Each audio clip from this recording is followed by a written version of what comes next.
All right, what is going on? Thank you for checking in. It is Ryan Dreyer. It is Saturday, April 16th, and I'm 1 week out from Ironman, Texas. And I just wanted to jump in and give a little bit of a breakdown on like how I'm feeling heading into race week, how my recent training has gone as I've reached like the peak of my build. Got some fueling updates for you, a couple gear upgrades that I've made. And ultimately, like, I'm being super focused on like my biggest learnings from Ironman Indiana and being really focused on a couple aspects of the race heading into Texas. So just kind of hanging out here, hopefully gonna riff a little bit. It is about 10:22 in the morning, 37 degrees, and I'm patiently waiting for it to warm up to go do my ride today. Hanging out in the backyard here, we're trying to grow some grass. I was watering out this morning, got pegged to the park, got a little coffee. So we're hanging out. I guess first thing is just touching in on the fuel plan. So the biggest learning from Ironman Indiana is that I was underfueled massively. I didn't have any carbs before the race morning. I was really being an idiot. And so flipping that on its head has been like one of my biggest focuses as I've been training for Texas. So my official fuel plan is going with I guess I'll just start from like race morning and go through it. So race morning, I'm going to have a huge bowl of oatmeal, which I've been having almost every single morning these days. Big banana in there, lots of honey, all the extra carbs. I'll have that about like 3 hours before race start. And then in like the hour leading up to the race, I'll probably keep taking in a little bit of maple syrup just to keep my glycogen stores topped off a little bit. So I'll give myself like that big surge of glucose about 3 hours before, and then just make sure that I'm continually topped off as I burn a couple of calories, just kind of operating throughout the morning. When I get into the bike, of course, no fuel in the swim, mid-swim. When I get into the bike, I'm going to stick with my maple syrup fueling. So I've got a hydro flask that fits 1,666 calories in it of maple syrup, and spread over about 5 hours for what I expect the ride duration to be. I think I'll be a little bit less than that, but generally speaking, 5 hours. That is about 333 calories per hour, coming from 83 grams of carbs. So the whole idea is that I've got the fuel alerts on my bike computer. So every 15 minutes, I'll just be taking in a little bit. And I'm just gonna gauge it based on just kind of the percent that's left to just kind of know how much I'm taking in every hour. I've got a pretty good gauge on that since I've been practicing this for a good while. I am also gonna be adding in, I've got some amino acid tablets here. Some Keon products. These are super solid. I was kind of realizing that going with only carbs is doable, but like in an Ironman, I'm just like breaking my body down so much that like every reserve that I've got is going to be tapped into. And these amino acids are essentially the building blocks of muscle. When we take in protein, like the amino acids are really what we're getting out of them. So giving my body some amino acids to just give my muscles a little bit more energy as they're being depleted, I think is going to be really helpful. I also expect to take in 100 milligram caffeine tablet. I'll probably take these at like the 2 to 3 hour mark, probably 2.5 honestly. And then I will just keep the maple syrup rolling, and of course water with salt, or just salt licks if I'm taking water from aid stations. Getting into the runs, this is something that I've changed a little bit recently. So in most of my run training, I had been doing just the same strategy that I was doing on the bike, and I don't really have any reason why I wanted to change that up, but there were just a few sessions that I did lately where we like literally ran out of maple syrup, so I didn't have any for the run. And my buddy Louie, hopefully you're checking in here, Louie, shout out to you. My buddy Louie made these little maple syrup shot bottles. So I guess like to just check in on what I was saying about like running out of maple syrup. So there were a couple of runs that I did where I brought some honey, I brought a banana because we had no maple syrup left. And I just like wasn't totally on the same page with myself and like what I wanted to have. And I just like being fully measured for the duration of my efforts. And I don't really like the idea of being like, oh, like if I just have a banana 30 minutes in, like that should be enough to get me through the session. Like I want to be very scheduled with this so that I can directly translate it to the race.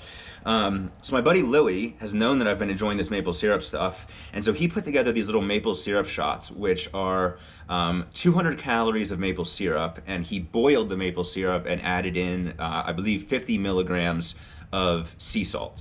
So these have maple syrup, sea salt. I've also got some that have caffeine in them. And Louis had basically been putting these into water bottles and drinking them, which was kind of new to me because I have never done like pure liquid calories like that. Like a lot of people in triathlon, they're doing like the scoops of Scratch or whatever else, and then they're just drinking that and they're drinking in their calories. And I just haven't really ever liked that. I tried that a couple times when I did my ultra marathons, and it just didn't really sit with me. I'm sure that if I gave it more time, I would adapt a little bit better, but I was doing super well on like kind of the real food strategy, so I was just sticking with that. And so this is like a really cool in-between.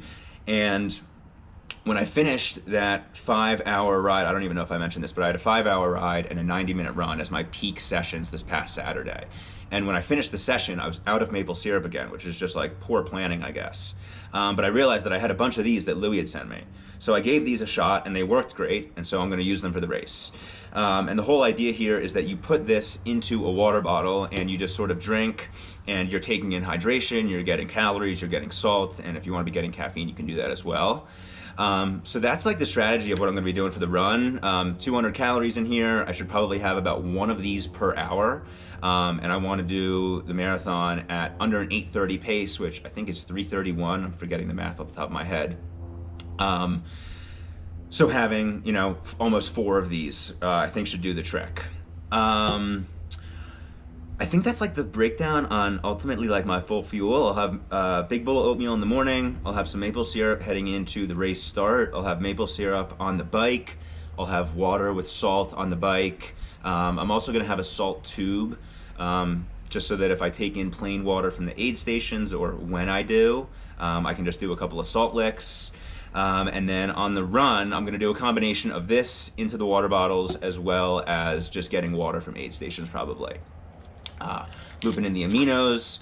I might have some aminos honestly on the run as well. I just want to keep making sure that my body is like not breaking down at a rate that I can't keep up with, and maybe a little bit of caffeine. So that's ultimately like the strategy of what I'm going with. Getting into some gear stuff here. So I did make a change with how I am carrying my hydration on the run. So I'm super pumped with this. I just got this yesterday. One of these days, I'll stop making changes to my plan right before race week, but not just yet.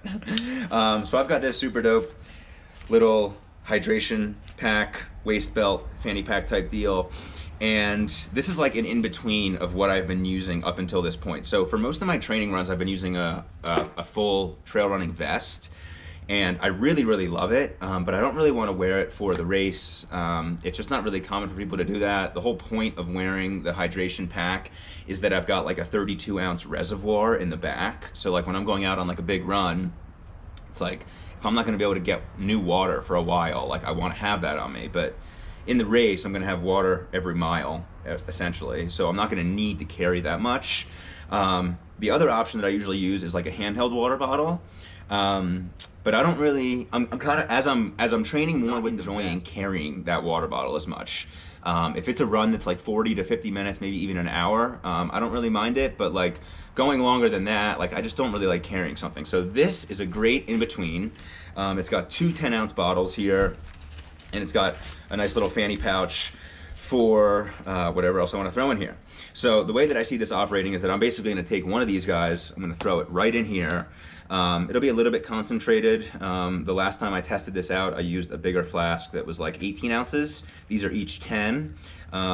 So I could split them, whatever it is, but I'll ultimately have a couple of these stocked in here, and I'll just continue to just dump these in as I need. And that's ultimately like, I don't know, one of the probably bigger little gear changes. Well, I guess not compared to my bike. I'll get to that in a second. But just like sort of a little gear change and adjustment. The other thing that I'm super excited about is I am jumping on to team compression socks. I had a 20-mile training session 2 weeks ago, 3 weeks ago maybe. And I think there were a lot of reasons that it didn't really go quite well, but the final 5 miles were just like such a grind. Like I stopped a couple of times to like regroup myself. And on that run, for some reason and for the first time ever, my calves were just killing me. And typically, like when I've done long runs and my body starts to break down, usually it's like in my hips, maybe like in my quads or like in the meatier part of my legs, but not really like ever down into my calves. And it was kind of a hotter day that day, and I think that I was definitely underhydrated. It was a really dry day, and I didn't quite realize how much I was sweating. And those last few miles were just like so brutal, and my calves were killing me. And it was like to the point that I just, like they weren't having optimal muscle function, and that held me back. And so the idea of these compression sleeves is that these will just basically like keep my legs feeling lighter. They'll increase the circulation and the blood flow within my legs, and just ultimately take a little bit of stress off the muscles down there. I don't know if it was placebo, but I literally put these on in the store yesterday, or maybe I think it was, it was yesterday. I put these on in the store yesterday, and like instantly I was like, oh my God, my legs feel so much lighter, but good chance that was placebo. But either way, I think that they're gonna be helpful. I'm not really like the biggest fan of like the look of wearing them, like having like the big black shin sock, but who cares about look when you're performing well. Those are 2 run upgrades. The biggest upgrade, I guess, overall is that I got a new bike since my last video. My tri-bike finally came in. Crazy situation getting this bike. I had ordered a felt IA from Arvada Triathlon Company back in January, and it was supposed to ship on February 28th and get in, a week or so after that. And February 28th came, and there was really just like no shipping update. There was some company change with Felt where they were moving all their bikes from one warehouse to another or something, and there were basically just like this continued repetition of no updates or like a minor update without really much detail. And back in October, when Chelsea and I were still living in Philly, we had driven down to North Carolina for Chelsea to do 70.3 North Carolina. And we stopped at a triathlon shop down there, Transition Tri, in Virginia. And I think Chelsea was renting wheels from there. And when we walked into the store, they had the exact bike that she wanted and that had been really hard to find. The Cervelo P Series, I think 51 is her size, in all black. And so we walked in and saw that, and it was kind of like, all right, this bike's here. Let's see if it looks like it fits you, and if it does, we're probably gonna be getting it. So she got that bike, and we had just chatted with them about what other options they had coming in. And I basically put my name down with them for a tri-bike in 56 as my size. And I kind of like forgot about it. I was just like, whatever, we're on the West Coast now, or the west side of the country, and I don't expect to be getting a bike from Transition Tri.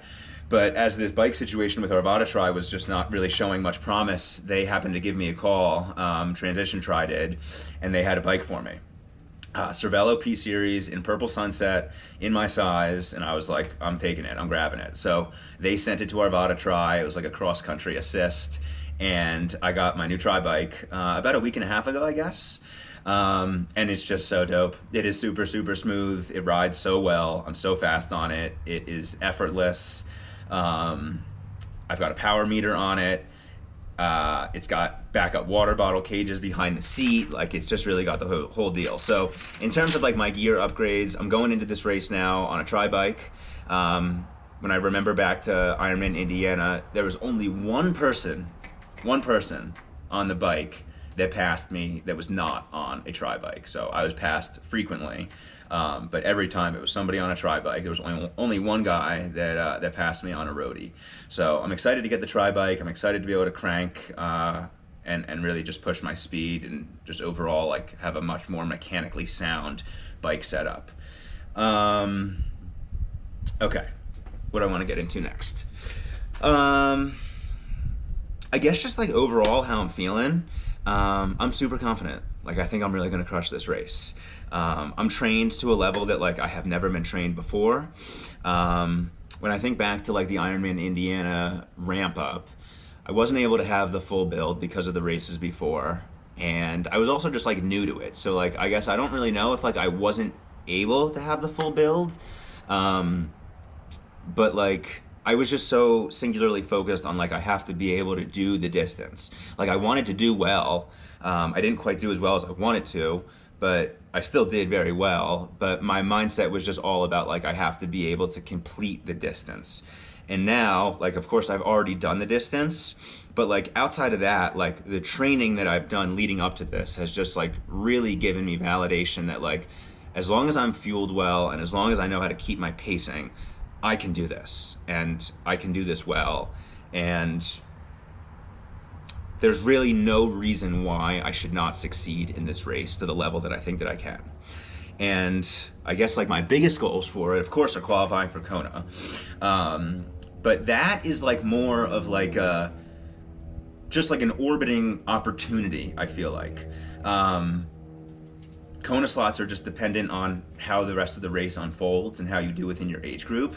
So, you know, it's not like I can project if I do a certain time, I will make Kona. But what I'm really targeting is sub 10 hours and top 3 in my age group. And like, I really think I'm gonna do that. I think that there's absolutely 100% chance that that happens. The way that I'm like breaking down ultimately like the full measurements of each distance. I want to do the swim in under 105. I want to do the bike I want to go over 23 miles an hour. I think that I can do that. But even if I'm over like 22, that should be enough. And I want to run the marathon at sub 8:30, which I think that I can do. I really believe that I can do that. And the reason that I feel so strong about it is just that I've had really great training sessions that have just prepared me well for this. And it's just like, you know, I've had the proof of the training, and I've had training sessions that have absolutely kicked my ass, but I've had training sessions that I've also dominated as well. And I've really ended this build on a really high note. The biggest note being that 5-hour ride into a 90-minute run that I had last week. And I just like felt so good. Like I could have kept going if I wanted to, if I needed to. What else we got here? What else do I want to get into? The biggest learnings from Ironman Indiana and like what I'm really staying like super focused on for this race. So there's really like 3. One is related to the swim, one is related to the bike, and one is related to the run. The one related to the swim is all about fuel. Like the fact that I went in, the fact that I went into an Ironman without any carbs the morning like of the race, the stupidest thing that I could possibly think of. I cramped up twice during the swim, no surprise, basically 3 times.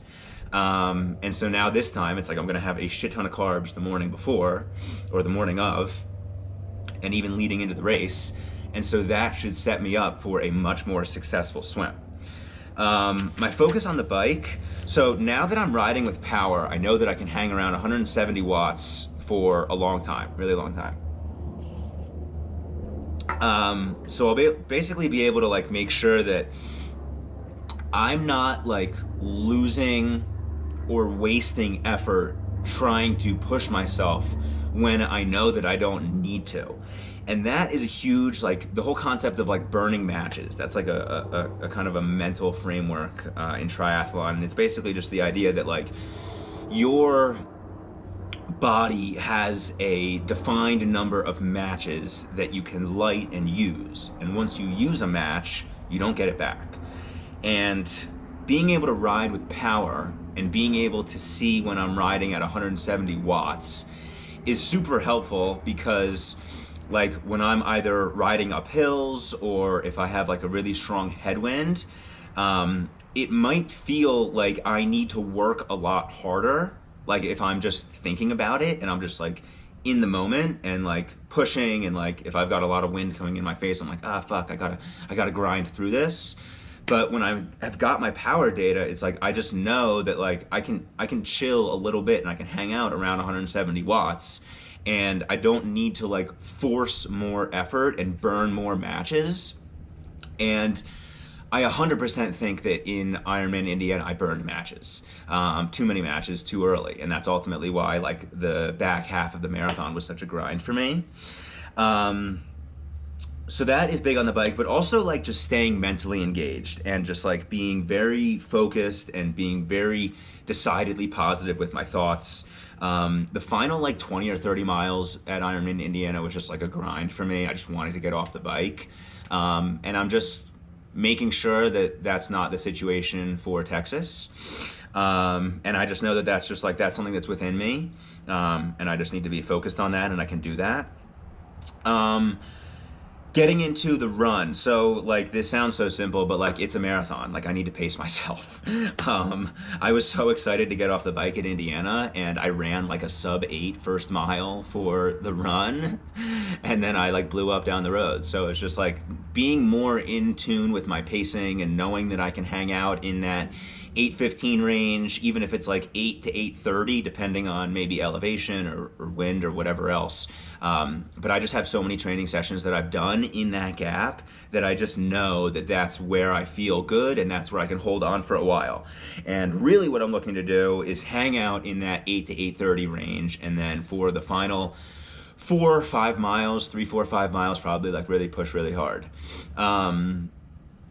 Overall, like, I guess as I just think about where my training is at now versus where my training was for Ironman Indiana, like, I think one of the easier ways to describe it is like, I was training to do an Ironman for Ironman Indiana, and now I am training for Ironman. And I know the distance, and I know what it's going to take physically and mentally, and I know what type of nutrition I'm going to need, and it's just about executing that. And so when I think about like the idea of like trying to qualify for Kona and stuff like that, it's like I'm not really putting the pressure on myself to perform at a certain way. It's like I'm just focused on like making sure that my body is healthy and that my mind is in a good spot and that like I'm ready and that I'm fueled. Because if I have all of those things clicking for me, like there's really no reason that I shouldn't succeed. And in terms of like how I think I'm gonna do, like I really believe that I will go sub 10 hours. I really believe I will be top 3 in my age group. I think there's a chance that I could win my age group, honestly. I looked at the past race, the last race for Ironman Texas, and the guy who won my age group was at 9:20, which would be like, that would be an unreal day for me, honestly. I think second place was around 9:40, and third place was 10 hours on the dot. So as long as, you know, there's some type of similar competition, you know, I should be right in the hunt for it. And I'm just thinking about, you know, being out on that run and seeing Chelsea, and Chelsea being able to like tell me where I'm at, how far behind I might be from the next guy, you know, where I'm just kind of falling within the ranking of my age group, and I just feel like super confident. I'm really excited. You know, all of my races, I guess, except for Worlds to this point, have really just been about like, oh my God, this is going to be a huge day. I need to do something that I've never done before. And now it's like, I need to do something that I have done before, but I just need to do it better than I've ever done before, which is cool. I like thinking about it like that. And ultimately, like, I really believe in myself. Like, I think that this is like an opportunity for me to just really like change my life and do something that I've never done before. Or I guess do something in a way that I've never done before. But yeah, like, I feel really good. I feel really solid. These training sessions have just been the biggest confidence boosters ever. Like, I really think I'm going to do well at this race, and I'm super excited. The only thing that's like kind of up in the air is just the fact that it's going to be really hot, and it's probably going to be super humid, and I haven't been able to train in any of that type of condition. But race day is going to be race day for me as well as everybody else. So I'm not really super concerned about that. I just got to stay super hydrated. I think that my camera is ticking down on how much time I got left in the battery, so I'm going to pause this, and I think that we'll be good here.